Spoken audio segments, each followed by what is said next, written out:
China outclassed its Navy's capabilities given its monopoly and its death wish to subjugate Taiwan under its dominion. However, it ignores Taiwan's brotherhood with the USA. So the question is, will America simply sit while watching the show? Well, everyone has witnessed the US military's response to the 9/11 tragedy. Therefore, when the catfight occurred this time, the US Navy brought back massive guns to fight and prevail in all types of combat. Welcome to our channel, History of Ships. Keep an eye on the video until the very end, as we'll compare the DDG-X and the DDG-51 in extensive detail. Make sure to like the video and subscribe to the channel.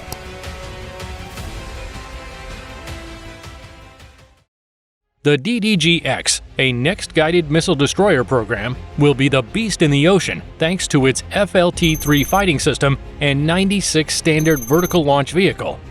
With its displacement capacity of 11,000 to 12,000 tons, this will be the response to China.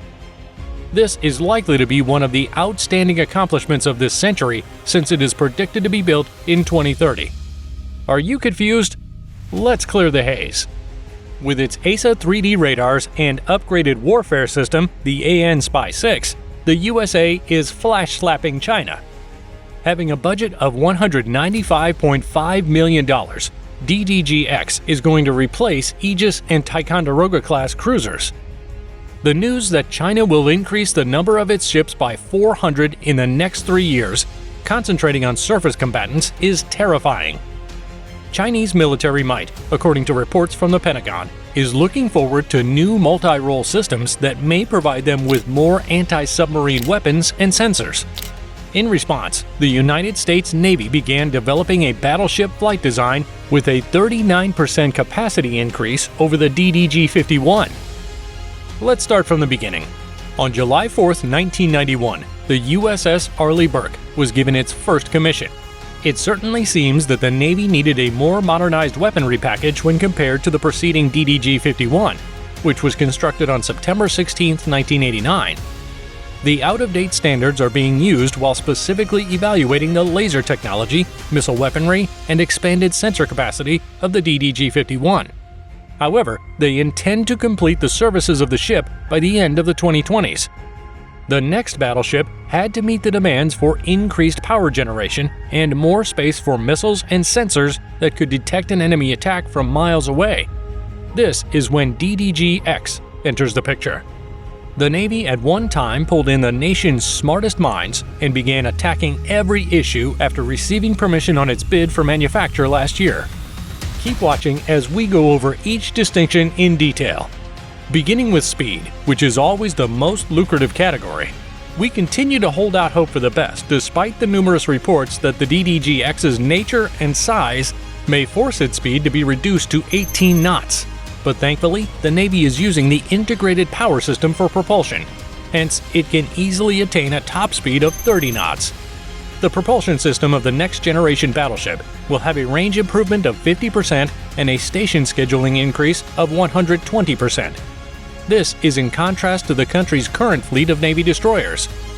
If we only consider this ship's advantages in combat, we can see that it has autocannons, superior air defense than the Leader-class destroyers, and even 2 torpedoes. It is equipped with the RUM-139 Swarmer submarine, which can take out enemy submarines even before they get close to the ship and launch an attack. The battleship is equipped with a P-700 Grantif to bring significant damages. Consider it in this manner. How advanced will the enemy battleships be by the time this vessel enters service within the fleet in 2060? Now, the DDG-X can travel a distance that is 120% greater than that of its predecessor, DDG-51, and that too while using 25% less fuel. As a result, the warship will not only be more capable of monitoring maritime operations, but also of conducting operations in the Arctic. The strongest Chinese battleship at the moment is the Type 055, which can travel at 30 knots. Therefore, upgrading it will be vital for the US Navy. In addition, DDG-X is bringing AN SPQ-9B, which will assist the Navy in scanning the enemy location utilizing X-band and frequency agile radar at a time when Chinese warships are concentrating on their radars. This will enable the battleship to launch every strike on time. When it comes to other vessels' power capabilities, the battleships can typically light up a small town. It had to be improved and able to retain more power though, as our new ship models need to strike the missiles one after the other.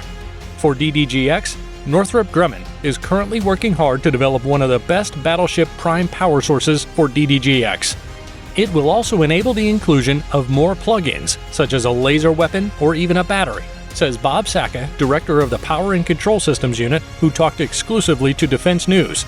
This will result in a 20% total cost reduction. Consider a situation in which a ship requires repetitive laser beams to function. The ship's power system will have the capacity to produce enough energy to run a 600 kilowatt laser. This was again the reason why the DDG-X needed more space. Despite the Chinese Type 055 destroyer being the largest surface warship in all of Asia since World War II, it still lacks a major element. Can you guess what it is? It is a next-generation ship-to-air missile. Currently, it has a 400-kilometer range and can destroy both human and unmanned craft. This is where the U.S. fleet once more gained the upper hand. Because it uses the AN/SPQ-9B, the DDG-X can currently detect missiles up to 500 kilometers away. What will happen next? According to sources, the Navy is seeking modular payload space for upcoming projects.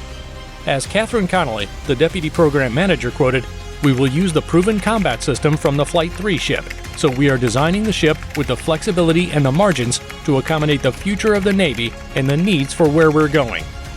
The installation of the ship's grenade launchers, which has not yet been announced, is the only thing we think requires additional work. This extreme next-generation DDG-X appears to be the best option because the Chinese Navy possesses 100 more modern battleships than the US Navy. What do you think, now that we have explained the differences and how the DDG-X will be a far more technologically sophisticated battleship than the Chinese Type 055? What would you add if you could advance it with weapon loadouts? Do let us know your answer in the comment section. Also, like the video and subscribe to the channel if you enjoy our content. Thank you for watching.